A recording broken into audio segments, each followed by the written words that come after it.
right, my man Anthony Manzano, who's a faithful viewer, and just in the last few weeks, I've noticed just a ton of comments from him and a lot of appreciation coming from him. You are definitely going to get your, I can't guarantee, but most likely you're going to get your comment read when you state the comment, you state it again, and then the third time you say, Mark, will you please read my comment? So Anthony is very polite here. But okay. Anthony, let's understand, before I serve this up for Cam, I'm going to give you the generic answer. If you have 3 players at one position get injured, any position, and 2 of them are of all conference variety, that's not a good thing. It's going to be difficult to replace them. So before I go to the specifics, I'm just bear in mind that I think my answer might suffice, but I'll give it to Cam here. So he's concerned about the linebacking unit if all 3 linebackers get injured. Wait. If all 3 linebackers get injured? So yes, Anthony's asking, Cam, I'm worried about linebacker core. What happens if Mike, Shaq, Zach, if they get injured during the season, who would replace them? Yeah, that's rough. I guess all 3 of them. Yeah, I mean, like, yeah, I mean, if you take away the entire starting 4-year linebacking core, and I'm not trying to laugh at you, Anthony. Honestly, what happens if all 3 quarterbacks get hurt? Right. Yeah. I mean, exactly. It's that. Well, I mean, you turn into Maryland from a few years ago when you put a linebacker quarterback, because that literally did happen. So did Iowa State, and they were actually pretty good. They won like 9 games with the linebacker playing quarterback. Yeah, I mean, well, he decided to like make that change, like in the offseason, and like because he had played quarterback before, and like but no, that was like in week 8. All their quarterbacks had gone down in Maryland, and they're like, anybody play quarterback in high school? And this linebacker was like, me, coach. He's like, cool, you're playing quarterback. We're going to run wing T.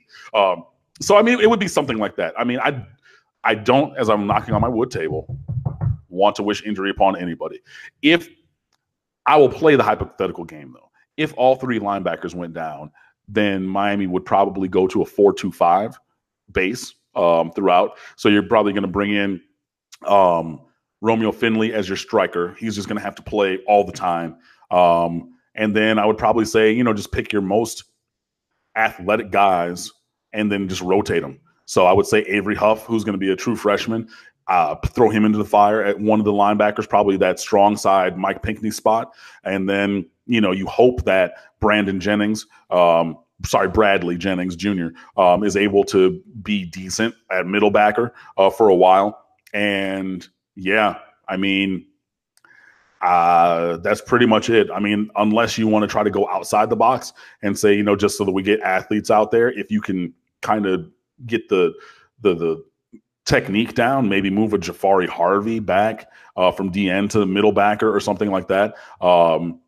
Or yeah, I mean, you're just going to be playing nickel and dime a lot. So, maybe you bring in Avery Huff as one linebacker, Romeo Finley as a striker / outside backer, and then you have all of your safeties. So Bubba Bolden, Amari Carter, and Gervin Hall all on the field at the same time, in addition to whichever other defensive back. So, I mean, it would have to be something like that where you kind of piece it together because, yeah, Miami does not have that high quality depth behind those 3 seniors.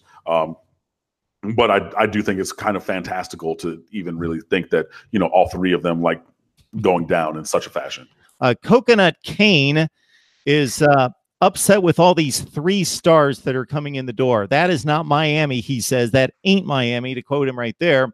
And before Cam takes it away with the more expert view at the recruiting look, go to your top teams in any conference, Oklahoma, Ohio State, Clemson on down the line. You would be surprised at how much of that roster is built out of 3-star talent. And go to your favorite NFL roster, and if you can do the research back to the recruiting rankings, you might be surprised. Yes, it slopes way up at the 4- and 5-star level in terms of NFL roster correlation, but plenty of 3-stars out there that are impact players in college football. So not everybody that walks in the door can be a 4 or 5-star. That is true and correct. Even Alabama has 3 stars. That Jacobs running back kid was a very moderately rated player coming out of high school. And he obviously outperformed that.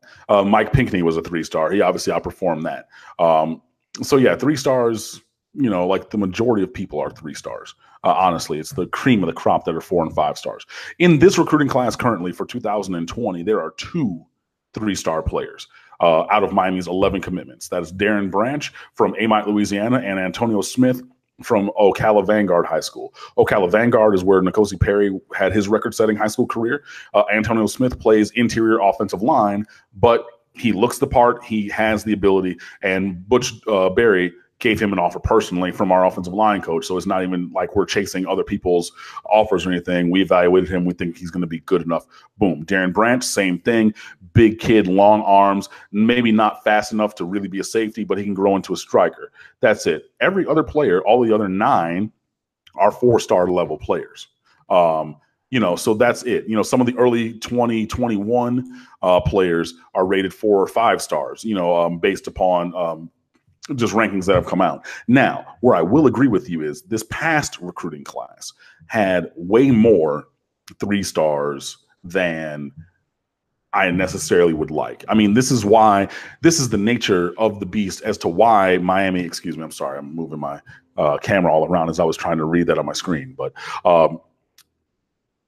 the reason that Miami went on a spree on the transfer portal such as they did is because they had to fill out the roster, because this recruiting class simply in its breadth of talent was not Miami caliber. Now, are there some guys that I think can outperform their rankings? Yes. Jared Harrison Hunt, defensive tackle from Christ the King Regional in New York. I think he's going to outperform his ranking. Adam El Gamal, offensive lineman, also from Christ the King Regional. That would be high school teammates. I think that he in time can outperform his ranking. Peyton Matoka, the quarterback from Houston. He was Houston private school defensive or offensive player of the year, excuse me. I think he can outperform his ranking. Cameron Williams, great name, by the way, from Shaman Hamadana Prep down here in Hollywood. I think that he, as a 6'5", 215 D-end rusher, he can outperform his ranking. But yes, I do believe, and I agree, that in the last recruiting class, there were far too many 3-star talents. And on top of that, Miami missed on so many top-end players. And it stands to reason, obviously. The season went very poorly. The recruiting methodology was not necessarily the greatest. The energy from the staff obviously wasn't there. Mark Richt was just kind of like, you want to come here, cool. You don't, cool. I'm going to do my thing. I'm going to talk to you guys when you come on visits. But it didn't have that same energy or intensity or urgency.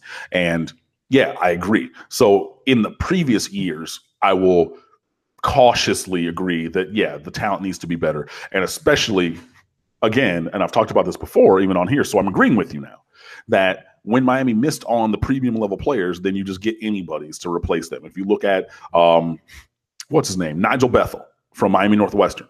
Played wide receiver, played a little corner. He's going to be a cornerback for Miami.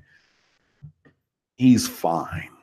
He's a 5th or 6th cornerback on a good championship caliber roster. He's going to have to play rotation snaps now because Miami missed on everybody else. Tyreek Stevenson, nope. Pat Surtain, nope. Tyson Campbell, nope. And nope. So now, instead of replacing them with a peer level guy, because if you miss on Pat Surtain, but you get Tyson Campbell, or if you miss on somebody and you get Tyreek Stevenson, or you miss on Stevenson, you get another 4-star, guy of that size and build and caliber, it's fine. But the problem is, and this is being kind of proven by what your statement is, you're missing on these top guys, and now we're not getting that same caliber in being another player. You're now having to drop down levels. And that's where I think things are going. And so, yeah, hopefully in the 2020 class, Miami can start to turn that around. And what? Oh, okay, sorry.